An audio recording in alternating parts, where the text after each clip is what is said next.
Jamar Chase and T. Higgins' future is right here in Cincinnati. We'll break that down and much, much more right now on Locked On Bengals.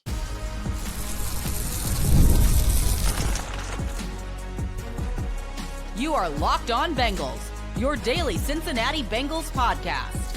Part of the Locked On Podcast Network, your team every day.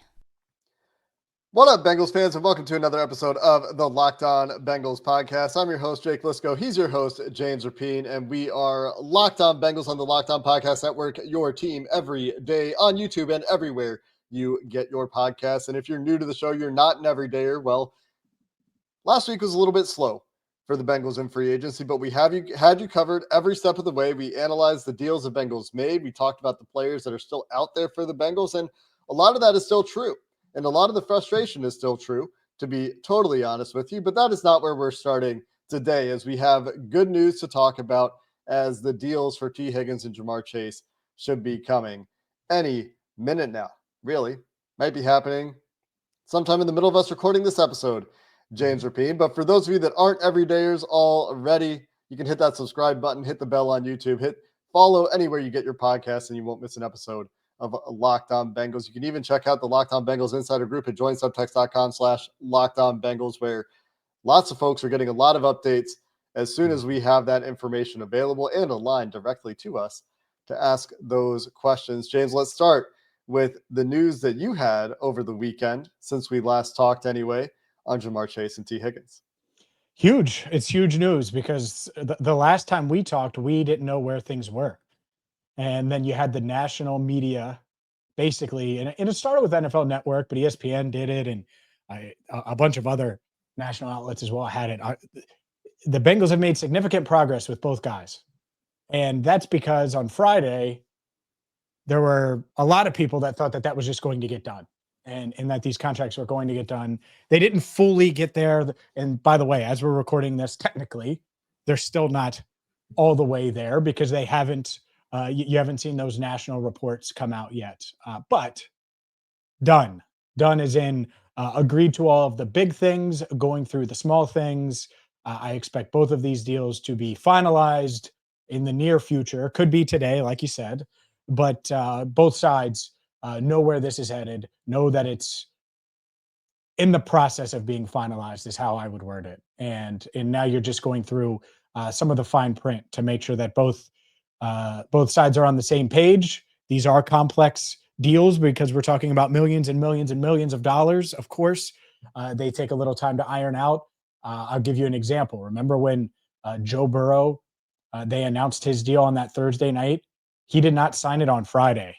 He signed it Saturday. So it took time even after it was announced nationally. And so that's a good example here of where the Bengals are at with both of these guys. But relax, take a breath, and celebrate. If you want to crack one, because the Bengals are getting these deals done. Jamar Chase and T. Higgins are going to be in Cincinnati for a long time.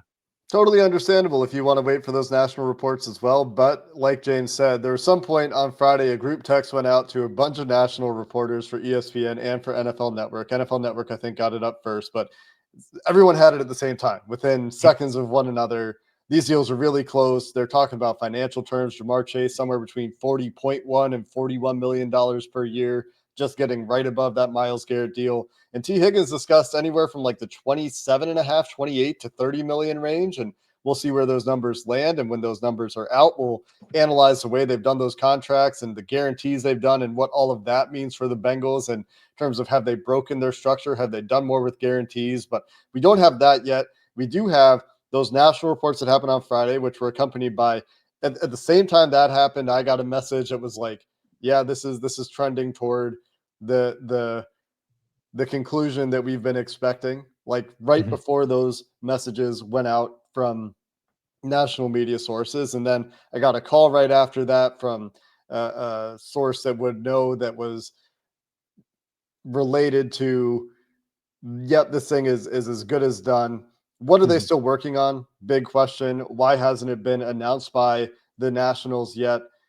Given what you reported, James, in addition to what I heard on Friday, what the Nationals reported on Friday, is probably non-financial terms that they're working through language on. And that Joe Burrow example might be a perfect example where they had all of those important details that the player cares about from a cash flow perspective, from a guarantee perspective, from an overall money perspective, from a cap hit perspective that the team cares about. All that stuff is figured out, but then they're just working on language for little bits of the contract that are not financial that we literally never talk about as media covering the team, that fans almost never talk about, that only come up in very fringe cases, but is very important from a legal perspective for the team and for the player to have agreed upon in the contract, because it is a contract. It's a legal document. Obviously, a lot of very specific legal jargon goes into these deals, right? And that's why you need a specialist that is doing the contracts and somebody that has that legal expertise. So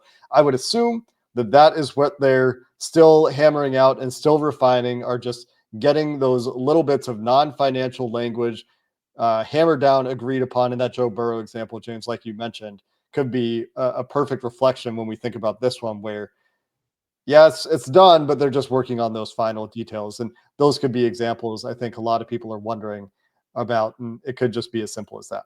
Yeah, and there might be some people that are watching or listening to us that didn't read the report that I had Saturday at bengalstalk.com. Two things that will stick out. One source said the deals are done. So, like, to Jake's point, all of the significant hurdles that you go through to get to a point where you're comfortable saying that, they're past that. I talk to people on both sides of this, right? Where you're talking player side or the other side of the coin. And then one more, and I kind of referenced this earlier, that like there was real belief that it was just going to get done Friday.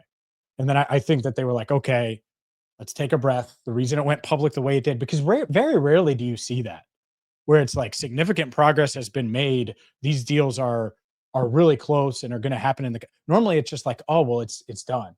And I think it's because they want to get through all these little language things that come with it. And I would expect the next step will be the agent giving the national reporters the go ahead, the thumbs up. Hey, report this. And then after that, you'll get Jamar and T signing on the dotted line. And I would expect that this week. I mean, I think that's very reasonable. Could be in the next 24 hours, right? These things happen very, very quickly. And I will say that there's no reason, even if it gets into Monday and you're at the office and you're thinking you're eating lunch on Monday afternoon, unless something changes, which there's no reason to think that it will change, this will get done. And this isn't about time. This is about making sure that all of these things are ironed out, and then they can go ahead and announce it. So that's something that I think is a when, not if, and done is done. Because let's be honest here, these deals are very much about the financial element of it, and the wording and the language and all of that stuff. That just takes time to work through. That's all. So while we're waiting for those deals to be finalized, let's talk a little bit about what it means for these guys to be back with the Bengals, something that we've now been operating under the assumption would happen for at least a little bit of time. The franchise tag and the week that followed, a little bit of doubt cast on to those negotiations. But I think it was in the last week I said I was still 90% sure that T was going to happen, just based on what we thought before. So let's talk a little bit about the football aspect and make sure we don't forget about Trey Hendrickson and what's going on with his potential situation with the Cincinnati Bengals. Is his trade request is still out there in the wind and waiting to be resolved. We'll continue with those topics and the Bengals' continued inactivity in free agency and what they still need to do. We'll get there later in the show, coming up next. Ever check your bank account and wonder, where did all my money go? Maybe it went to 2 top 10 wide receivers. Oh, no. But between dining out, online shopping, entertainment, it's easy to lose track. And that's where Monarch Money comes in. Your personal CFO, giving you full visibility and control over your finances. Monarch Money isn't just a budgeting app. No. It's a complete financial command center. It's going to help you track all of your accounts, all of your investments, spending in one place, so you stop just managing your money and start building wealth. They have great insights with Monarch, and it shows you exactly how much you're spending on little things that you would overlook, say food delivery. It's all in one convenience. Instead of juggling this app and that app and all these other apps, It's one app, Monarch Money. Take control of your finances with Monarch Money. Use code LOCKEDONNFL at monarchmoney.com for 50% off your first year. That's monarchmoney.com, code LOCKEDONNFL for half off your first year. monarchmoney.com, code LOCKEDONNFL. March Madness is here, and FanDuel is giving you the chance to get in on all the action like never before. How is that? Well, if you're a new customer with FanDuel, you'll get $200 in bonus bets when your first $5 bet wins. That's $200 extra to use on everything from buzzer beaters to Cinderella stories and even who's cutting down the nets. There's something magical about March Madness, and I remember back when I was in school trying to sneak glimpses at games on the first couple of days of the tournament when there is just game after game and multi-boxes and so much going on all at once. And with FanDuel, you can stay in on the action with all of those games. There's something exciting to bet on really at any time. It's easy and fast, it's simple to use, and you can get paid instantly. So check it all out at FanDuel.com to get started and get in on the college hoop action all tournament long. Y'all forgot about Trey.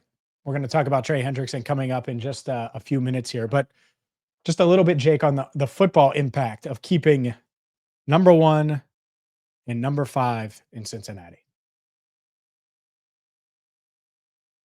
Right. I didn't realize I thought you were going to weigh in before, but yeah, no, happy to talk toss to you right away, baby. Toss to you right away. I was just trying to check a text. That's okay. You got news to break? Not breaking news. It's fine. Okay. I was able to see enough of the text so we can continue the show.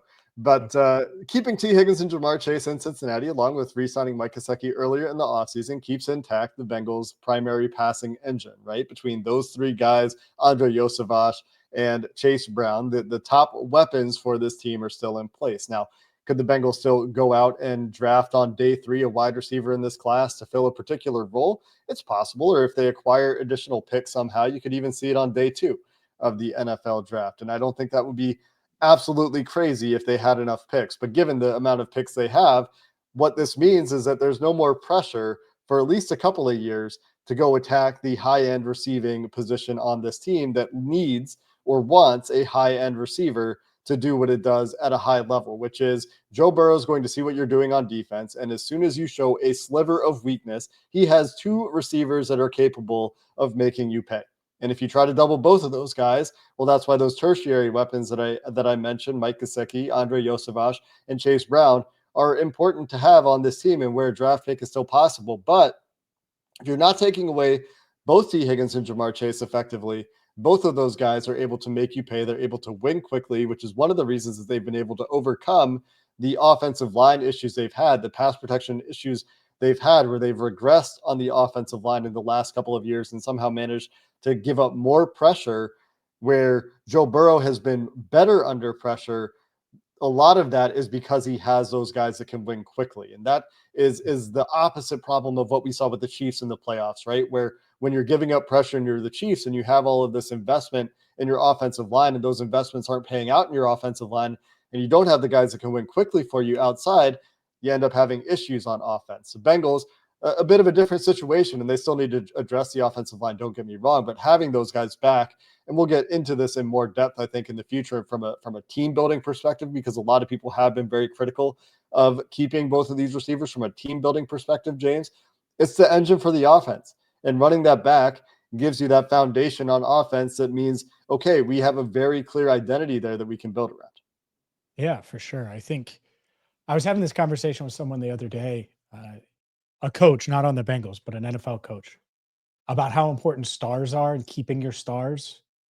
And that's what the Bengals are. Part of what makes them so scary as a team is Jamar and T, and having to deal with those guys and prepare for them week in and week out. And opponents don't want to deal with that. They would much rather only have to deal with one of those guys. And that's the same thing as we transition to Trey. And it feels like Trey Hendrickson, that there's a better chance today of him returning for the 2025 season and beyond in Bengal stripes than there was, say, the day that they gave him permission to seek a trade. It does not, for my money, feel like a trade is imminent. These things can change quickly. It can go a certain way if a team says, you know what, we are Trey Hendrickson away, or we're willing to up our offer to get Trey Hendrickson here now. But as of now, Jake, I feel like it's turned back the other way where the Bengals have always had the leverage, but now I think they're in position to retain Trey, assuming they want to. And I think deep down they know, given what's left free agent wise and pass rush wise, having Trey Hendrickson on their team is going to make them, not that this is a crazy revelation, obviously we should know this, but is going to make them much better than the alternative to not having Trey Hendrickson in 2025. Yeah, if we put it pessimistically, it keeps them from getting significantly worse in one particular way, which is in the pass rush from the right side of that defensive line. And that would be a massive chasm for them to fill. We've talked about this over and over. At this point, it does make sense for them to get back to the table with Trey Hendrickson and see what can work out. Because if they're not getting the trade offers they want, this is the Bengals. This is a team that didn't trade A.J. McCarron because they wanted an extra pick. This is a team that held on to Carson Palmer in retirement and the rights to his deal until they got a 2 first-round pick offer, even though one of them was conditional. This is a very stubborn team that would rather have a literal star quarterback on the team retire than trade him for less than they're asking for. And then they got that desperate offer. And so that's their history with trading players and their asking price for players. It doesn't always make sense because, like you said, or I think we've talked about on the show, if they really value Trey like that, well, why wouldn't they just pay him like they're valuing him on the trade market? But there's a little bit of a gap there in terms of the logic for the Bengals front office in terms of the trade value versus the financial value that they're willing to put on the player. But if they can get back to the table, and your options if you're Trey Hendrickson are, well, we didn't get the trade compensation you wanted, so I guess you're not trading me. Am I going to play out for $16 million cash this year? Am I going to sit out? Or am I going to hold out as long as I can, show up as late as I can for that $16 million? Or do I take an extension? Can we get to a point where I don't feel like a total jerk, a total clown for accepting whatever the offer is? Say it is below market. We don't know where it is, but if it was good enough, Trey would have taken it. We do know that he wants to be in Cincinnati. His teammates have reiterated that, and that's been his public stance all along. And so clearly whatever the offer is from the Bengals isn't reasonable enough, or I think we would be done. So can they get to a point where everyone feels okay about it? That's a real question here. Or does it get ugly?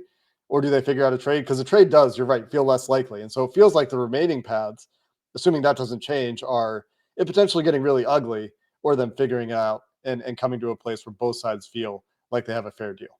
Yeah, really the path to a trade is a team waking up and both adding to their offer. Mm-hmm. I don't think the Bengals are just going to budge on how they view the offers they've received. So one of the offers would have to change. And I'm not saying that someone just antes up a first round pick. I'm not saying that at all, but let's say their best offer is a 2 and a 5 right now, or a 2 and a 6. Well, can they get better than that? Is there enough to go there? Maybe their best offer isn't that. I don't know.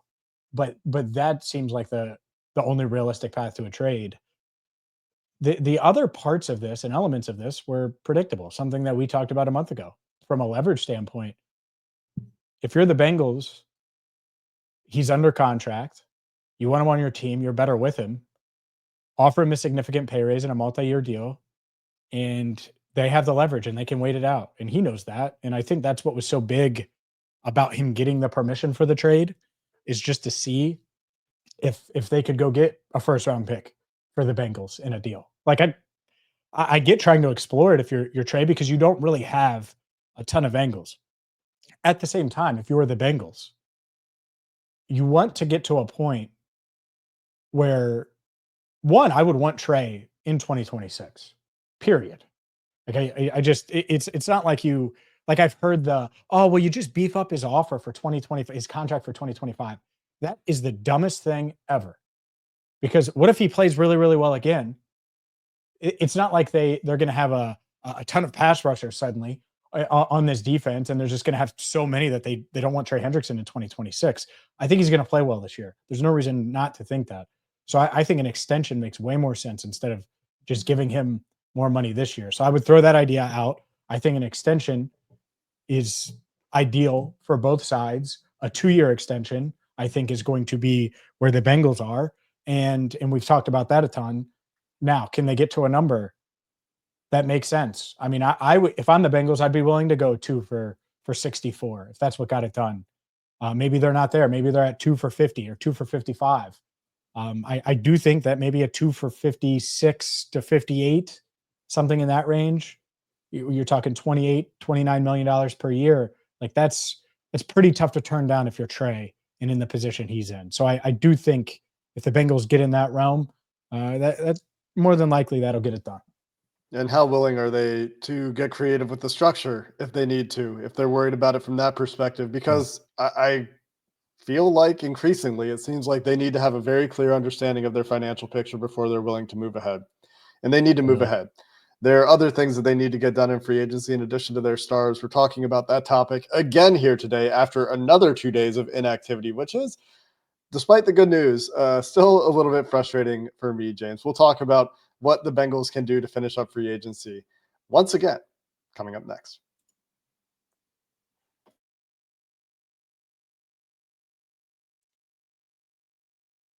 It's guard time, Jake. I think guard is where this starts. What can the Bengals do in free agency? Add a starting guard. That's clearly their biggest weakness right now. And the guards are coming off the board. Since we last talked, Mekhi Becton off the board, Tevin Jenkins visiting Seattle on Monday. Doesn't really feel like the Bengals are going to try to keep him from getting on that flight to Seattle and potentially get a deal done there with the Seahawks for Tevin Jenkins. And if that happens, the options at right guard, I mean, Brandon Scherf is probably the best option anyway. I would say, including Tevin Jenkins for the Bengals, given what he is as a pass blocker. But it's starting to get thinner there, and they need to make a move. And if you're in my camp where you want two, you don't want one, you want two, then it's getting real thin out here. And I'm still there. I'm still trying to hold the line, but I do think in reality the Bengals are going to try to sign one starting guard and roll with their roster and maybe add a draft pick. But I would sign two. And if that dream is going to be realized, they better get started on one. That's the most important thing. I think we can all agree that if we had to prioritize the things for the Bengals to do this offseason, it's get a guard that is better than the guards you had last year, at least one. Like much Obviously, better. yeah. Obviously, there's more than that, but you want to get somebody who can be at the bare minimum Alex Kappa the first year the Bengals had Alex Kappa, where he was a solid player. He was, as you said, in your opinion, James, you've called him he was the best offensive lineman on the Bengals at the time. Yeah, And 22. Yep. I don't think that version of Alex Kappa would necessarily be the best offensive lineman on this version of the Bengals offensive line. You're hoping for a big leap from Amarius Mims. You're hoping that Orlando Brown being healthy means a return to what was a really stellar season for him before he got hurt. Ted Karras continuing to be steady. And heck, maybe they draft a guard to go along with whoever they sign who's just as good. Maybe. Who knows? Who knows what direction they go there. But bare minimum, get a big upgrade for one of your guard spots from what you had last year, where the interior was a huge problem for you. You had the two guards in the NFL that led the league in pressures and sacks allowed and all those terrible stats that we've talked about. So whether it is Tevin Jenkins and they end up back there, where he's going to Seattle for a visit, and potentially all of the people that were thinking, well, maybe he's not signing right now because teams want to get their doctor's hands on him, want to talk to him and find out, man, what went on in Chicago where they tried to trade him at one point and he missed all this time for all these minor injuries in addition to the major back issue. And some of these issues go all the way back to college with him. So maybe teams want to find out how he's matured in the last few years, who last talked to him at the NFL Combine or in Zooms leading up to the NFL Draft when he fell into the second round, which was a little bit unexpected. He certainly had a chance to go in the first round at the time. Maybe it is Brandon Scherf, like you talked about, James, and the pass protecting fit there, the rental aspect there where they would probably still need to draft a guard or two if it's Brandon Scherf, but maybe they could kick the can down the road a little bit there with a solid veteran who played 1,000 snaps last year, but is going to be 34 years old pretty soon. Or is it Dalton Reisner? Is it Will Hernandez coming off an ACL? Is it Jedrick Wills trying to change positions? Is it Lucas Patrick trying to step into a full-time role at 32 years old? He played 562 snaps last year. And going down the list, you get into more and more warts on the profiles. But every single one of these guys at this point has questions. I mean, pretty much everybody in free agency at guard had questions. With Tevin Jenkins, there's the injury stuff and the weird tenure he had in Chicago where they tried to trade him, where things just weren't sunshine and roses. Brandon Scherf, the age. Dalton Reisner can never seem to find a team until late in the process, and it seems to be one-year deals all the time. Will Hernandez coming off the ACL. Jedrick Wills, a position change. Lucas Patrick, a limited snap count last year. Shaq Mason, who you've talked about a couple times, coming off a dreadful year in pass protection in Houston. So there's questions for all those guys, but finding the guy that will be an upgrade is still possible. Now, how long will that remain possible? We'll see. A lot of guards have signed. The Bengals have missed on guys. So this doesn't mean that they've done free agency right, but there is still time to get an important upgrade to your team if they can find one of these guards that will fit them and get the deal done. 2 years for Brandon Scherf. That's what I would do. I'd go a 2-year deal for Brandon Scherf. And then I like the Jedrick Wills like 1 year prove it type reunion. Like if you want to go that route and they're worried about money, then fine. Then go that route. Shaq Mason, you mentioned him. I like him as a nice buy low. I think that Houston's culture, you've heard a lot of things about the culture part of it there. Will Hernandez is interesting, even though he's coming off the injury. Like the second guy, if you did 2, wouldn't have to be crazy. Scherf, I would do the 2-year deal. I don't think you need to go 1 with him. I think you've seen over the past 3 years that Jacksonville deal. Everyone talked about his health. And then he goes to Jacksonville. And look, Northern Florida still gets cold. It's not like he went there and just found the fountain of youth and suddenly he plays in 51 games in 3 seasons, which do the math there. It's what you want. And so hopefully they could get something done with Scherf. That would be my top target. If they're out on Jenkins or they're willing to let Jenkins get on that flight to Seattle, then I would prioritize Scherf. And you're right. They got to get at least one of these guys. And even some of those names, like I like Shaq Mason as an addition. He can't be the addition. It's got to be one of them. Like if you sign Shaq Mason because you also had Tevin Jenkins, well, then I'd feel pretty good about it. If you're signing Shaq Mason and only Shaq Mason and that's your guard, well, then that sucks. Like that's not what I want. So that's where I'd be at guard. But it's not just guard. I think there are guys that can help them, whether you're looking at the secondary or looking at the pass rush. The options are dwindling from a pass rush standpoint, but there are guys there. And I do wonder, do they go that route and really try to add to their roster? I want them to, but it's not like they've necessarily done it and been super proactive here in free agency when it comes to outside signings. Yeah, what do we think they're going to do? Because it doesn't seem like they're prioritizing safety. It doesn't seem like they're prioritizing corner. It doesn't seem like they're prioritizing any additional edge help. They brought back some guys. Didn't expect Joseph Osai back. They ended up bringing Joseph Osai back. They bring Cam Sample back. That one is expected, but I mean, unless they really hammer it out with Trey, like even if they do, you would like to add a piece before you go to the draft. Yeah, like Zadarius Smith can't help you, And this is the area where we've been asking the Bengals to play for a couple of years now. Ojulari can't help you. Well, I don't know about that one, honestly, but like Zadarius Smith, I do. The point I'm trying to make with could the you hear Zadarius like Smith example though, the age thing? Yeah.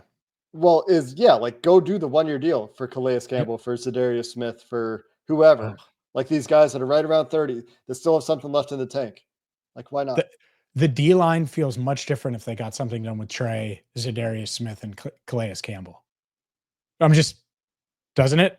I mean, it feels much more complete. It doesn't mean you can't draft a body at either spot.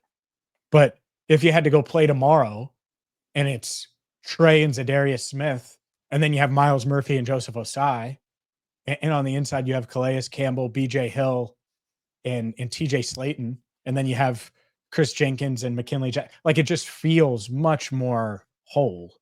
And you're talking about a guy in Zadarius Smith who's not going to command huge money because of his age. Calais Campbell is definitely a 1-year guy.